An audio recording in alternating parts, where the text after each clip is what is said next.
शादी की और इतनी सारी खुशियाँ आते ही गुरुजी ने उसको ब्लेस कर दिया कि बहुत कम होता है कि जब तिलक लगाते हैं ना तो लड़कों के नाक पे मैंने नहीं देखा कभी गिरता है। तो जैसे इसके नाक पे खूब सारा तिलक गिरा तो मैंने इसको बोला जाके कि जो दुल्हन होती है जो उसकी मांग में सिंदूर भरते हैं उसके नाक पे गिरता है तो बड़ा शुभ माना जाता है, जोड़ी सलामत।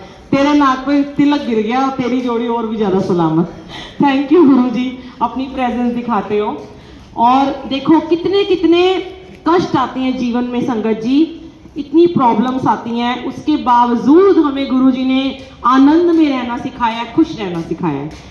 मेरे को तो पता नहीं था, मैं जानती नहीं आंटी को, तो मेरे को बाद में जैसे सत्संग शुरू होने वाला था तो मुझे पता चला कि आंटी को मैंने बोला आपके अंकल, तो उन्होंने बोला वो कोविड में नहीं थे। तो मुझे पता चला कि आंटी की उस दिन सिल्वर जुबली थी और आंटी को यही वाला सूट लेके दिया था अंकल ने। देखो कहते हैं वक्त आता है, खराब भी आता है, अच्छा भी आता है, चला जाता है, पर जिसके पास इतने प्यारे जवान जवान बेटे होते हैं ना तो वो तो अपनी माँ को सजा के ही रखते हैं। थैंक यू करो गुरुजी का, ऐसे ही इनको सद्बुद्धि रहे, इनकी बुद्धि सलामत रहे। और कहते हैं आजकल बड़ा एक मैसेज वायरल हो रहा है कि माएँ ना अपने बच्चों को राजकुमार की तरह पालती हैं और बच्चों को, अपनी माँ को महारानी की तरह रखना चाहिए बुढ़ापे में। वाकई सच है, और बड़े किस्मत वाले होते हैं जिनके बच्चे उनको ऐसे प्यार करते हैं। क्योंकि देखो दुख तो आएगा, जीवन दुख सुख की गाड़ी है, आता रहेगा जाता रहेगा, कोई भी दुनिया में किसी के लिए नहीं रुकता संगत जी। बहुत दुख आते हैं जीवन में, ये जीवन है, ये जीवन है, इस जीवन का यही है रंग रूप, थोड़े गम है, थोड़ी है खुशियाँ,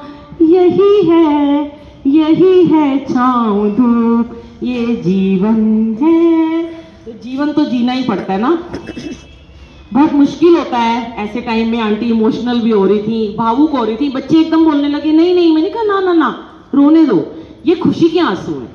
याद तो आती है देखो अपने जीवन साथी की, हर किसी को आती है, अपने पिता की भी आती है, पर ठीक है, जो भी जितनी सांसें लिखी भगवान ने उनके चरणों में बैठे हैं और बहुत खुश होंगे आज वो, मैं ये मानती हूँ।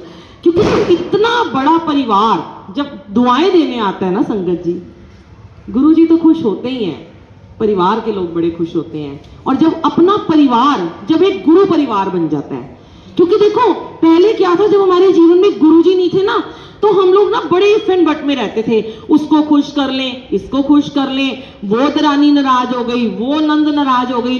आज गुरु जी ने क्या कहा है, चाहे यहाँ पे कोई नंद बैठी है, चाहे वो पीछे सास बैठी है, चाहे वो बहन माँ बैठी है, सारे बराबर है, संगत है। सिर्फ संगत को प्यार करना है, संगत समझ के। और बहुत ही अच्छा लगा, मुझे तो बड़ा डर लगता है जहाँ पे ना लोग अपने रिश्तेदारों को बुलाते हैं सत्संग में, बहुत मिसमैनेज करते हैं, बातें करते रहते हैं, मिलते जुलते रहते हैं। पर ये शायद गुरुजी का हुक्म होगा कि आप लोग इतने प्रेम से बैठ के आज सत्संग को सुन रहे थे। लाखों में गुरुजी कहते हैं, गुरुजी ने अपने टाइम में भी कहा कि लाखों आएंगे, करोड़ों आएंगे, संगत आएगी जाएगी, ऐसा टाइम आएगा कि बड़े मंदिर में 10 लाख संगत आएगी, लेकिन फिर एक ऐसा टाइम आएगा जब मुट्ठी भर संगत रह जाएगी। तो शायद आज आप सबको मुट्ठी भर संगत में चुना गुरुजी ने, तो इनका हमेशा शुक्राना किया करो। और जब भी किसी सत्संग में, किसी भी कीर्तन में, किसी भी चौकी में जाते हो तो बस आनंद में डूब जाया करो, क्योंकि जब गुरुजी बैठे होते हैं तो हमें सिर्फ यही ध्यान लगाना होता है। अब जैसे ही वेलकम होता है, गुरुजी की जोत जगती है, तो बहुत कम थी संगत, उस टाइम हमने अनाउंसमेंट कर दी थी फोन बंद कर दो। कुछ हैं जो अभी भी फोन को देखते रहते हैं, लेकिन आपको पता है कोई बात नहीं, आप अगर पहली बार आए हो, आपको नहीं पता और आपको सेवादार मना कर रहे हैं तो उसकी माफ़ी है, क्योंकि वो अनजाने में गलती है।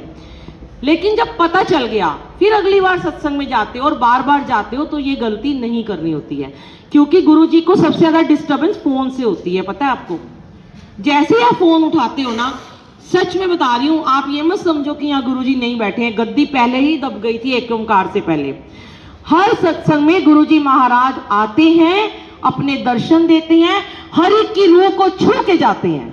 और पता कैसे छूते हैं उस रूह को, जो आपने इनका भोग लगा, जल प्रसाद पी लिया, चाय प्रसाद पी लिया, जो भी आपने खाया, कई लोग तो रख लेते हैं, नहीं खाएंगे हम, बाद में खाएंगे। ये तो मेडिसिन है, ये दवाई है, यहीं खानी पड़ेगी, घर नहीं लेके जाना इसको। चाय चाय प्रसाद दिया, यहीं पे आपको पीना है, वो आपको बीमारियों से मुक्त कर रहे हैं। और आप चाहे गलती से भी सत्संग में आ जाओ, एक दो कई आंटियां मैं देखती हूँ कहते हम निकल रहे थे, हमने आवाज सुनी, हम तो कभी सत्संग में ही नहीं गए और हम आ गए, तो गुरु का हुक्म हुआ होगा तभी वो आए होंगे, और उनकी कौन सी बीमारी को गुरु जी ने यहाँ बुला के खत्म कर दिया जड़ से, हमें नहीं पता होता। छोटे छोटे बच्चे, आज देखो गुरुजी ने अपने टाइम में यही कहा था, डिप्रेशन, डाइवोर्स और कैंसर का बोलबाला होगा, वही हो रहा है। छोटे छोटे बच्चों को कैंसर, छोटे छोटे बच्चों को डिप्रेशन है, छोटी छोटी लड़कियां 1 साल भी नहीं होता डिवोर्स हो जाता है, ये सब हो रहा है। और फिर भी गुरुजी उनको ठीक कर रहे हैं, चीजों को कर रहे हैं ना। कैसे कर रहे हैं? डॉक्टरी जहाँ पे फेल है वो कैंसर ठीक हो रहा है, जहाँ पे डिप्रेशन की दवाइयां जो लोग 20-20 साल से खा रहे हैं, नींद की गोलियां, और जब वो गुरुजी का मंत्र जाप करते हैं और उनका जल प्रसाद पी लेते हैं, बड़े मंदिर में जाते हैं, प्रसाद खा के आते हैं, दर्शन करके आते हैं, डिप्रेशन की गोलियां छूट जाती हैं उनकी। कौन करेगा ऐसा? कौन सा हमें डॉक्टर मिलेगा? ना हमसे कुछ ले रहे हैं, ना यहाँ कोई चढ़ावा है, ना कोई सेवादार कुछ ले सकते हैं। और गुरुजी ने हर किसी को दे रहे हैं, आपसे ले कुछ नहीं रहे, पर आपको दे के भेजेंगे। आज सबकी खाली झोलियां भरेंगे वो। ये मत समझना कि आज हमारा ये काम पूरा नहीं हुआ, हम तो, आंटी ने तो कहा था सत्संग में जाएंगे हमारा ये काम हो जाएगा। होगा, समय आने पे सब होगा। हमने कोई, देखो हम कोई इतने अच्छे कर्म नहीं करके आए हैं कि हम आज आए हो आज ही हमारे कष्ट कट जाएं। बहुत सारे लोग मुझे क्वेश्चन करते हैं, आंटी आप तो कहते हो बड़े मंदिर में जाओ 90% कर्म कट जाते हैं, 10% रह जाते हैं, हमारे तो अभी तक नहीं कटे, हम तो 1 साल से जा रहे हैं। मैं हमेशा एक ही बात कहती हूँ, अगर आपकी प्रॉब्लम समझ लो 4 साल पुरानी है, आपको कोई बीमारी है 2 साल से है, आपको 10 साल से वो प्रॉब्लम है, तो एटलीस्ट गुरुजी को 10 महीने तो दे दो। वो चमत्कारी बाबा थोड़ी ना है आप आए और आपका काम हो गया। और आके सिर्फ ये नहीं सोचना कभी भी कि आपने लंगर प्रसाद खाओगे तो ठीक हो जाओगे, नहीं। लंगर प्रसाद आपको ठीक करेगा, लेकिन उससे पहले जो आपने गुरबानी सुनी है ना संगत जी, वो आपको ठीक करेगी। जिन्हें समझ आए ना आए, वो गुरबानी का रस अंदर उतारा करो, वो हमारे अंदर के भांडे को साफ करती है शब्द गुरबानी, फिर हमें क्लीन करते हैं वो हमें। आप जैसे जैसे गुरबानी सुनते हो ना, जब आपको आनंद आना शुरू होता है, वो होती सच्ची खुशी जो भगवान ने आपको एक पल में दे दी। खुशियां ढूंढते हो, पैसे से ढूंढते हो, इधर उधर जाते हैं, पार्टी में जाते हैं, पब में जाते हैं, किट्टियों में जाते हैं, सुकून नहीं है, खुशी नहीं है। पर गुरु के दरबार में आके एकदम से दिल खुश हो गया, संगत को देखा मुस्कुराते हुए, सब एक दूसरे के चेहरे देखे, दिल खुश हो गया। यही तो खुशी है। मालिक ऐसे ही सबको खुशियां बख्शें। बहुत बहुत शुक्राना, शिकायतें ना किया करो। अगर कोई दुख है भी तो मत बोला करो, वो जानी जान है, समय आने पे सब ठीक कर देंगे। और किसी ने अगर मत्था नहीं टेका, वैसे तो हम सबको मत्था टिकाते हैं, पर कुछ चले जाते हैं पीछे देव। आप जब भी गुरु के दरबार में आते हो ना, सबसे पहले गुरु जी को मत्था टेका करो।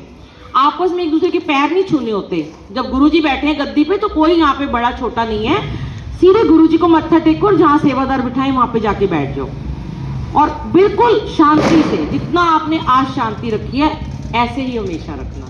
जय गुरु जी, शुक्राना गुरु जी। आंटी के घर में शुभ काम हुआ आज शुरू।